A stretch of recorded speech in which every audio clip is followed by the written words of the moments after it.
ഇസ്രായേലിൻ്റെ നെറികേടുകളെ പിന്നെയും ന്യായീകരിക്കുന്നു വലിയ മാധ്യമങ്ങൾ. വാർത്തയുടെ ഗതി മാറ്റുന്നത് എങ്ങനെ? വൈറൽ കൗതുകങ്ങളെ സൂക്ഷിക്കുക, അവ വ്യാജമാകാം. സ്വാഗതം, ഇത് മീഡിയ സ്കാൻ. ഫലസ്തീനിൽ ഇസ്രായേലിൻ്റെ നരനായാട്ട് വീണ്ടും. ഒപ്പം ഒരു പോരാട്ടം മാധ്യമങ്ങളിലും നടക്കുന്നു. ഒരു വശത്ത് നായാട്ടിന് ന്യായം ചമയ്ക്കുന്ന വൻകിട ആഗോള മാധ്യമങ്ങൾ, മറുവശത്ത് നേർചിത്രങ്ങളും വസ്തുതകളുമായി സമാന്തര മാധ്യമങ്ങൾ. ജെറൂസലമിൽ തുടങ്ങിയ അക്രമം ഗസയിലേക്കും മറ്റിടങ്ങളിലേക്കും പടർന്നിരിക്കുന്നു. കിഴക്കൻ ജെറൂസലമിൽ അതിക്രമം തുടർന്ന് ഇസ്രായേലി സൈന്യം. ഇസ്രായേൽ അതിക്രമം, ഇസ്രായേൽ ആക്രമണം. ഇനി മറ്റു ചില മുഖ്യധാരാ തലക്കെട്ടുകൾ. ജെറൂസലേം സംഘർഷം തുടരുന്നു. മസ്ജിദുൽ അക്സ സംഘർഷം. അൽ അക്സ സംഘർഷം. പള്ളിവളപ്പിൽ സംഘർഷം. ഇസ്രായേലി അതിക്രമം എന്ന വാക്കും ഈ സംഘർഷം എന്ന വാക്കും തമ്മിൽ കാതലായ വ്യത്യാസമുണ്ട്. അതിക്രമം എന്ന് പറയുമ്പോൾ ഒരു ഭാഗത്ത് അക്രമിയും മറുഭാഗത്ത് ഇരയുമാണ്. സംഘർഷം അങ്ങനെയല്ല. രണ്ട് തുല്യ ശക്തികൾ തമ്മിലുള്ള പോര് എന്ന ധാരണ അതുണ്ടാക്കുന്നുണ്ട്. ഇസ്രായേൽ ഫലസ്തീൻ സംഘർഷം എന്ന തലക്കെട്ടിന് കീഴിലെ വാർത്ത നോക്കാം. പ്രതിഷേധിച്ച ഫലസ്തീൻകാർക്ക് നേരെ റബ്ബർ ബുള്ളറ്റും ഗ്രനേഡുമൊക്കെ പ്രയോഗിച്ചു. 29 ഫലസ്തീൻ കുട്ടികൾക്ക് പരിക്ക്, ചിലത് ഗുരുതരം. ഫലസ്തീനിലെ കിഴക്കൻ ജെറൂസലമിൽപ്പെട്ട ഷെയ്ഖ് ജറാഹ് എന്ന സ്ഥലത്ത് നടന്ന ഏകപക്ഷീയമായ ആക്രമണത്തെ സംഘർഷം എന്ന് വിശേഷിപ്പിക്കുമ്പോൾ അതിലെ അക്രമം മായ്ക്കപ്പെടുകയാണ്. ആക്രമണത്തെ അങ്ങനെ തന്നെ വിളിക്കലാണ് മാധ്യമധർമ്മം. ഇത് പക്ഷേ മലയാള പത്രങ്ങൾ ഉണ്ടാക്കിയതല്ല. കോൺഫ്ലിക്റ്റ് എന്നും ക്ലാഷ് എന്നുമൊക്കെ പടിഞ്ഞാറൻ മാധ്യമങ്ങൾ എഴുതിയത് അവർ പരിഭാഷപ്പെടുത്തുന്നു എന്ന് മാത്രം. പക്ഷേ ഉപയോഗിക്കുന്ന വാക്കിലെ സൂക്ഷ്മത പ്രധാനമാണ്. ന്യൂയോർക്ക് ടൈംസിൻ്റെ ഈ തലക്കെട്ട് നോക്കുക. ജെറൂസലമിലെ കുടിയൊഴിപ്പിക്കൽ എന്ന് ഒരു പദപ്രയോഗം. എവിക്ഷൻസ് എന്ന ഈ വാക്ക് നിയമവിരുദ്ധമായി കയ്യേറിയ സ്ഥലത്ത് നിന്ന് ഒഴിപ്പിക്കുന്നതിനെ സൂചിപ്പിക്കുന്ന വാക്കാണ്. ഇവിടെ കയ്യേറ്റക്കാർ ഇസ്രായേലികളാണ്, ഫലസ്തീൻകാരല്ല. പക്ഷേ ന്യൂയോർക്ക് ടൈംസ് തലക്കെട്ടിൽ തന്നെ ഇസ്രായേലി വാദം ഉയർത്തിപ്പിടിക്കുകയാണ്. ഇസ്രായേൽ ഫലസ്തീൻ സംഘർഷം എന്ന പ്രയോഗം ഇസ്രായേൽ എന്ന ആക്രമണകാരിയെയും ഫലസ്തീൻ എന്ന ഇരയെയും ഒരേപോലെ കാണുന്നു. എവിക്ഷൻ ന്യായമാകാമെന്ന് ധ്വനി. ഒഴിപ്പിക്കുന്ന ഫലസ്തീൻ പ്രദേശത്തെ തർക്കസ്ഥലം എന്ന് വിശേഷിപ്പിച്ചിരിക്കുന്നു. അന്താരാഷ്ട്ര നിയമമനുസരിച്ച് അവിടം അധിനിവിഷ്ട പ്രദേശമാണ്, തർക്കപ്രദേശമല്ല. അധിനിവിഷ്ട സ്ഥലത്ത് നിന്ന് ആളുകളെ മാറ്റുന്നത് അന്താരാഷ്ട്ര നിയമങ്ങൾ വിലക്കുന്നുണ്ട്. പക്ഷേ ഇസ്രായേലിൻ്റെ നിയമലംഘനത്തെ സാധൂകരിക്കുകയാണ് ന്യൂയോർക്ക് ടൈംസ്. വംശീയ ഉന്മൂലനത്തെയാണ് റിമൂവ് എന്ന സൗമ്യ പദത്തിൽ ഒളിപ്പിച്ചിരിക്കുന്നത്. UN അടക്കമുള്ള ആഗോള സ്ഥാപനങ്ങൾ ഇസ്രായേലി അക്രമങ്ങളെ തുറന്നപലപിച്ചിട്ടുണ്ട്. വംശഹത്യ, വംശവിവേചനം അഥവാ അപ്പാർത്തൈറ്റ് തുടങ്ങിയ വിശേഷണങ്ങളാണ് ഹ്യൂമൻ റൈറ്റ്സ് വാച്ച് പോലുള്ളവ സയനിസ്റ്റ് മതരാഷ്ട്രത്തിന് നൽകുന്നത്.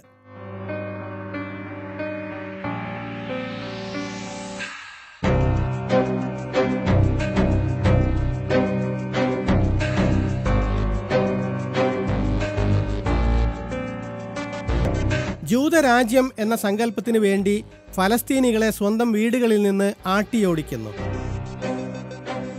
വർഗീയാടിസ്ഥാനത്തിൽ അവരെ ചേരികളിലേക്ക് തള്ളുന്നു. ഹ്യൂമൻ റൈറ്റ്സ് വാച്ചും UN-ഉം മറ്റും ഇസ്രായേലി ചെയ്തികളെ വംശവിവേചനമായും മാനവികതയ്ക്കെതിരായ കുറ്റമായും യുദ്ധക്കുറ്റമായും ഒക്കെ വിലയിരുത്തുന്നത് വസ്തുതകൾ വെച്ചാണ്. Concluded that Israeli authorities are committing the crimes against humanity of apartheid and persecution. This was not a historical or a comparative statement. This was applying the law to the facts we documented, which reached the conclusion that the reality on the ground is one of apartheid for millions of Palestinians.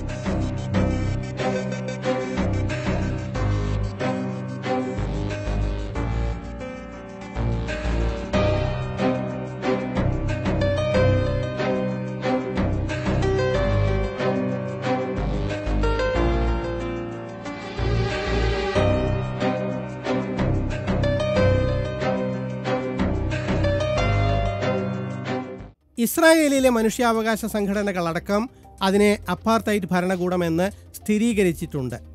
എല്ലാ തെളിവും ഇരിക്കെയാണ് മാധ്യമങ്ങൾ ആ കുറ്റകൃത്യങ്ങളെ ന്യായീകരിക്കുന്നത്. സംഘർഷം, clash, ഏറ്റുമുട്ടൽ തുടങ്ങിയ പദങ്ങൾ അതിനുവേണ്ടിയുള്ളതാണ്. അധിനിവേശ ശക്തിയും അധിനിവിഷ്ട ജനതയും തമ്മിലുള്ളത് മർദ്ദനവും ചെറുത്തുനിൽപ്പുമാണ്, സംഘർഷമല്ല. If you Palestinians behave, we'll let you pray at your mosque, yeah, for sure.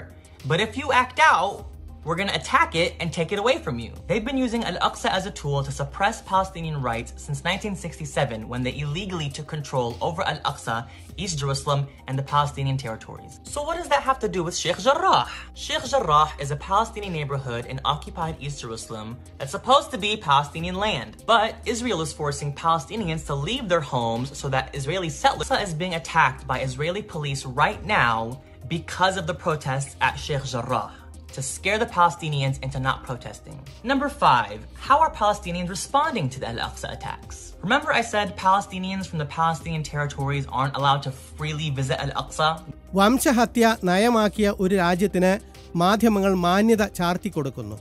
മുൻപ് ദക്ഷിണാഫ്രിക്കയിലെ അപ്പാർത്തൈറ്റിനെ എതിർത്ത് തോൽപ്പിച്ച പാശ്ചാത്യ രാജ്യങ്ങളും അറബ് രാജ്യങ്ങളും മാധ്യമങ്ങളും അതേ നയം പിന്തുടരുന്ന ഇസ്രായേലിനെ ഇപ്പോൾ പിന്താങ്ങുന്നു. വംശഹത്യ, ഭൂമി കയ്യേറൽ, വീട് തകർക്കൽ, സൈനിക വാഴ്ച, പരിശോധനയും നിരീക്ഷണവും, അയിത്ത മതിൽ എല്ലാം കണ്ടിട്ടും അവ മർദ്ദകരെ തുണക്കുകയാണ്. അതുകൊണ്ട് വായനക്കാർ ഇടപെടുന്നു. ഒരു സാമ്പിൾ. ന്യൂയോർക്ക് ടൈംസിനെ അവർ തിരുത്തിയത് ഇങ്ങനെ: കുടിയിറക്കലല്ല, ബലാത്കാരമായി പുറത്താക്കൽ. സംഘർഷമല്ല, ഫലസ്തീനി സ്വാതന്ത്ര്യ പോരാട്ടം തന്നെ. തർക്കസ്ഥലത്ത് നിന്ന് ഒഴിപ്പിക്കലല്ല, വംശീയ ഉന്മൂലനം തന്നെ. വായനക്കാർ തിരുത്തിക്കൊടുത്ത മറ്റൊരു വാചകം റോയിറ്റേഴ്സ് വാർത്താ ഏജൻസി ഒരു ഫോട്ടോക്കൊപ്പം ചേർത്ത കുറിപ്പാണ്. ഇതാണ് പടവും മേൽക്കുറിപ്പും. ഫലസ്തീനികൾ ഇസ്രായേലിയുടെ കാറിന് കല്ലെറിഞ്ഞു, കാർ മറിഞ്ഞു എന്ന്. സംഭവം ഇതാണ്.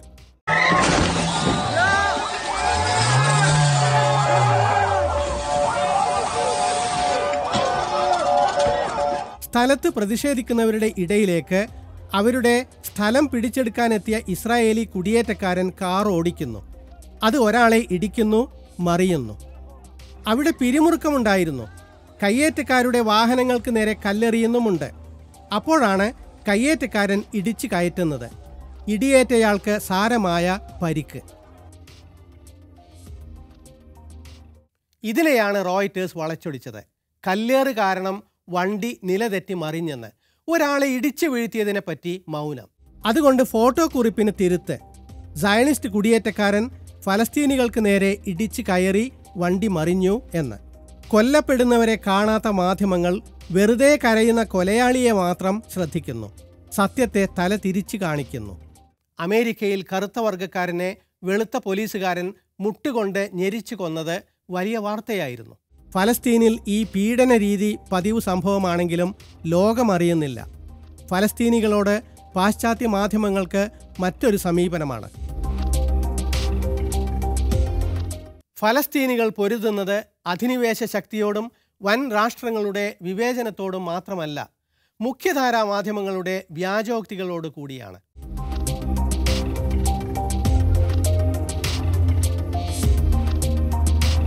അനീതിയും കയ്യൂക്കും അവർ നിത്യവും അനുഭവിക്കുന്നതാണ്.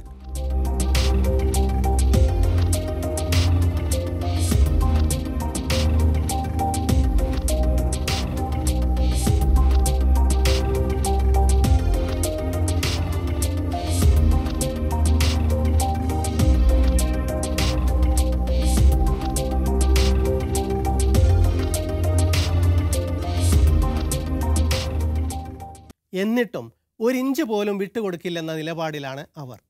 അൽ ജസീറ റിപ്പോർട്ടറോട് ഒരു വനിത ആവേശത്തോടെ പ്രതികരിക്കുന്നത് കാണുക. ഞങ്ങൾ 70 കൊല്ലമായി താമസിക്കുന്ന വീടാണിത്. ഈ കണ്ട പട്ടാളമൊക്കെ വന്നാലും ഒരടി നീങ്ങില്ല ഞങ്ങൾ.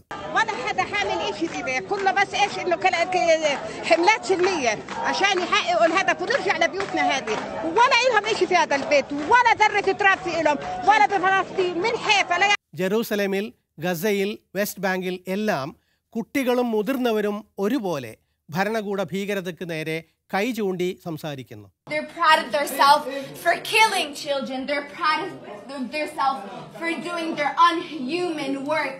They're proud of themselves for holding weapons in the middle of the night and coming to wake children up.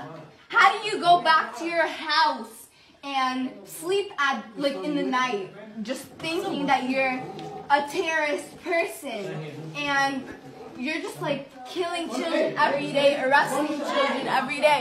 That's what they do. It was very scary. നിങ്ങൾക്കും കുട്ടികളില്ലേ? നിങ്ങൾക്ക് എങ്ങനെ ഉറക്കം വരുന്നു എന്നാണ് ജന്ന ജിഹാദ് പട്ടാളക്കാരോട് ചോദിക്കുന്നത്.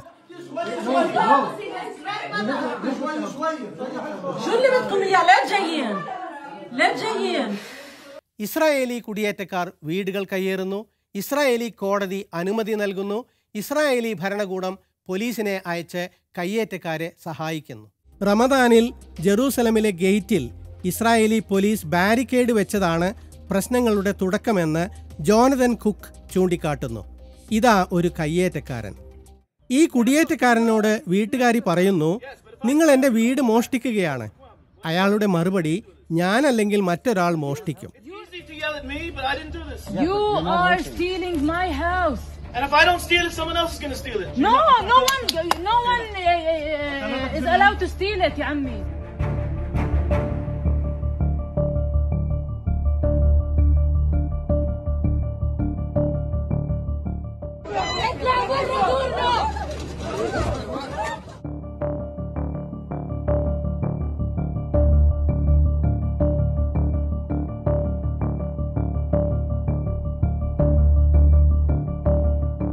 ഈ ഗുണ്ടാഭരണത്തെയാണ് മാധ്യമങ്ങൾ മഹത്വവൽക്കരിക്കുന്നത്. കയ്യേറ്റക്കാരും പോലീസും അക്രമം അഴിച്ചുവിട്ടു. ഇരകളോട് ഐക്യപ്പെട്ടത് ഭരണകൂടങ്ങളല്ല, സാധാരണ ജനങ്ങളാണ്.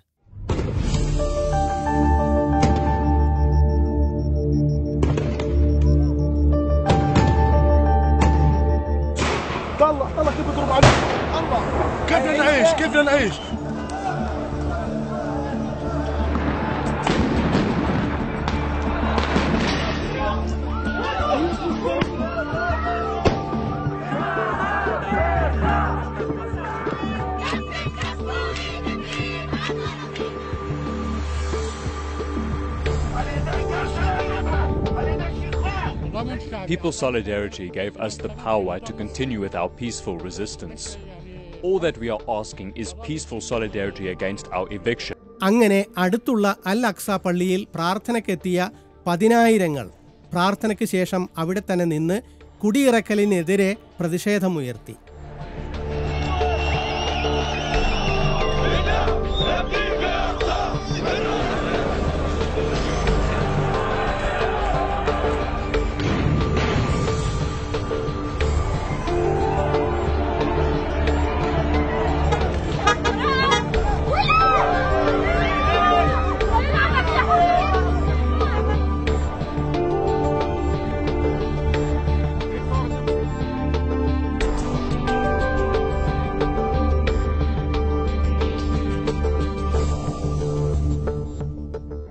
Israeli police മർദ്ദനമഴിച്ചുവിട്ടു. അതിൻ്റെ ദൃശ്യങ്ങൾ ലോകമെങ്ങും രോഷമുയർത്തി. UN-ഉം മറ്റും അപലപിച്ചു. ആ സമയത്ത് ഇസ്രായേലി പൈശാചികത കാണിക്കുന്ന ദൃശ്യങ്ങളും പോസ്റ്റുകളും തടയുകയാണ് ഇൻസ്റ്റഗ്രാമും ട്വിറ്ററും ചെയ്തത്. വലിയ പ്രതിഷേധം വന്നപ്പോൾ അവർ തിരുത്തിയെന്ന് മാത്രം. നിരായുധരായ മനുഷ്യർക്ക് നേരെയാണ് ഇസ്രായേലി പട്ടാളത്തിൻ്റെ പരാക്രമം.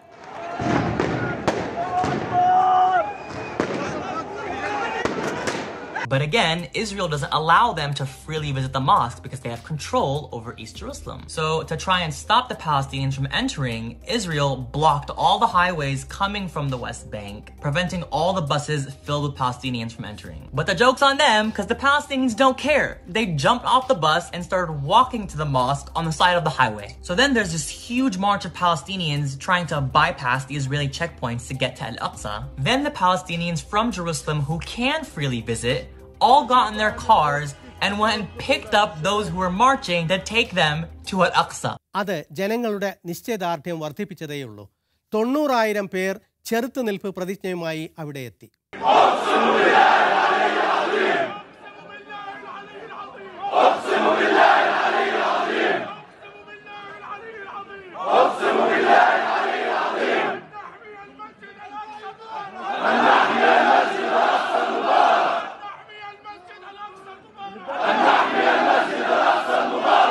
ഇസ്രായേൽ പള്ളി ആക്രമിച്ചതിനൊരു ലക്ഷ്യമുണ്ടായിരുന്നു.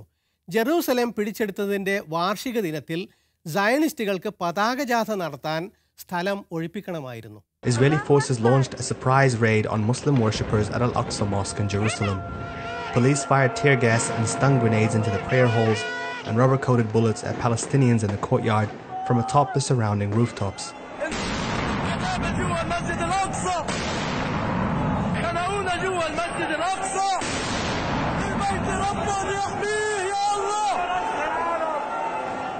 It was the second such raid in less than 3 days, aimed at clearing the holy site of thousands of Palestinians who had gathered there to mark the final nights of Ramadan. Many believe Israel did this to clear Al-Aqsa before the controversial flag march by Jewish Israelis, which celebrates Jerusalem Day, the day Israel occupied the Old City in East Jerusalem in 1967.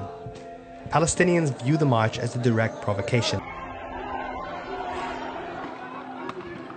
More than 400 people have been injured over the weekend, with at least 300 hospitalized, some with critical injuries to their heads and eyes from rubber bullets. The images from Al-Aqsa caused an international outcry. ഇതിനെതിരായ പ്രതിഷേധം ഗസയിലും ഉയർന്നു.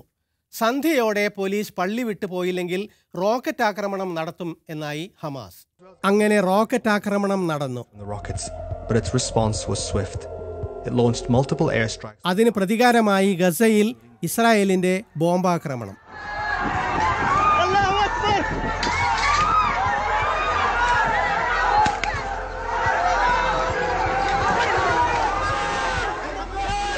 Israel വീണ്ടും അൽ അക്സയെ ആക്രമിച്ചു. ഗസയിൽ പിന്നെയും ഇസ്രായേലിന്റെ ബോംബേറ്. ജനവാസ കേന്ദ്രവും അശ്ശർഹ് ടവറും തകർത്തു.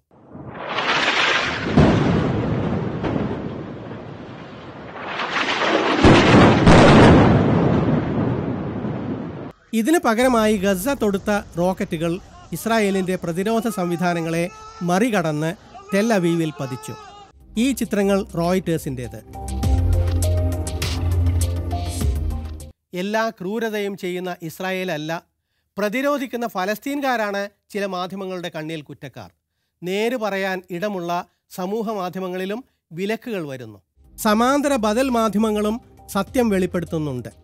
ഇക്കുറി ജെറൂസലം ജനത നേടിയ വിജയം ഇസ്രായേലിനെ പ്രകോപിപ്പിച്ചു എന്ന് ഇലക്ട്രോണിക് ഇന്തിഫാദ എഡിറ്റർ Ali Abunima അഭിപ്രായപ്പെടുന്നു. What happened yesterday in Jerusalem was Israel suffered a humiliating defeat when Palestinian popular resistance, without the support of any governments, without the support of the Palestinian Authority, condemned by the world, defeated Israel, forced them to... പാശ്ചാത്യ മാധ്യമങ്ങളുടെ വിചാരണ Hamas rocket വിട്ടത് തെറ്റല്ലേ എന്ന്, ജെറൂസലമിൽ കുടിയേറ്റക്കാരെ തടഞ്ഞത് തെറ്റല്ലേ എന്ന്, കല്ലെറിയേണ്ടിയിരുന്നോ എന്ന്, ഇസ്രായേലികൾ കൊല്ലപ്പെട്ടാൽ പ്രശ്നം, എത്രയോ മടങ്ങ് ഫലസ്തീനികൾക്ക് ജീവിതവും ജീവനും നഷ്ടപ്പെടുന്നു.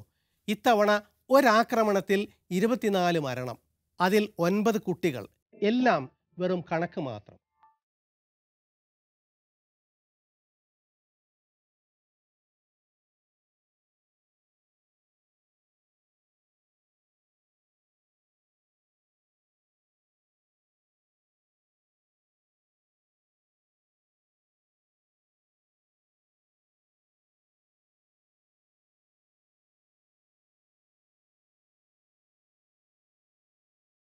കുട്ടികളെ കൊല്ലുന്നത് ശീലമാക്കിയ ഇസ്രായേലിനെ അവർ കാണുന്നില്ല.